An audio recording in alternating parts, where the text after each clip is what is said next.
KSU മുഖ്യമന്ത്രി തർക്കത്തിൽ മുതിർന്ന നേതാക്കൾക്ക് കടുത്ത അതൃപ്തി. മുഖ്യമന്ത്രി ചർച്ചയ്ക്ക് തയ്യാറാകണമെന്നും KPCC അധ്യക്ഷൻ ശക്തമായി ഇടപെടണമെന്നുമാണ് ഗ്രൂപ്പിന് അതീതമായി ഭൂരിപക്ഷം നേതാക്കളും ആവശ്യപ്പെടുന്നത്.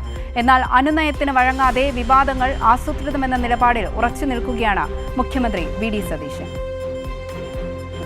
KSU പോര് കോൺഗ്രസിന്റെ ആഭ്യന്തര തർക്കത്തിലേക്ക് കടക്കുന്നു എന്ന് തന്നെയാണ് സൂചനകൾ. കാരണം മുതിർന്ന നേതാക്കൾ കടുത്ത അതൃപ്തിയാണ് രേഖപ്പെടുത്തിയിട്ടുള്ളത്. അടിയന്തരമായി KPCC അധ്യക്ഷൻ സണ്ണി ജോസഫ് വിഷയത്തിൽ ഇടപെടണം എന്നതാണ് മുതിർന്ന നേതാക്കൾ ആവശ്യപ്പെട്ടിട്ടുള്ളത്. കാരണം ഇക്കാര്യത്തിൽ ചർച്ചയ്ക്ക് മുഖ്യമന്ത്രി തയ്യാറാകണം. കാരണം പരസ്യമായി തന്നെ KSUവിനെ തള്ളിപ്പറഞ്ഞു. ഇത്തരം ഒരു സമീപനം മുഖ്യമന്ത്രിയുടെ ഭാഗത്ത് നിന്ന് ഉണ്ടായത് ശരിയല്ല എന്ന സമീപനമാണ് മുതിർന്ന നേതാക്കൾക്ക് ഗ്രൂപ്പിന് അതീതമായി എല്ലാവർക്കുമുള്ളത്. ഇക്കാര്യം KPCC അധ്യക്ഷൻ സണ്ണി ജോസഫിനെ നേതാക്കൾ പലരും അറിയിച്ചു കഴിഞ്ഞു. തുടർച്ചയായി സർക്കാരിൻ്റെ പല കാര്യങ്ങളും വിവാദത്തിലാകുന്നു. ഇക്കാര്യങ്ങളിൽ കോൺഗ്രസ് പാർട്ടിയുമായി ചർച്ച ചെയ്യാൻ മുഖ്യമന്ത്രി തയ്യാറാകുന്നുമില്ല.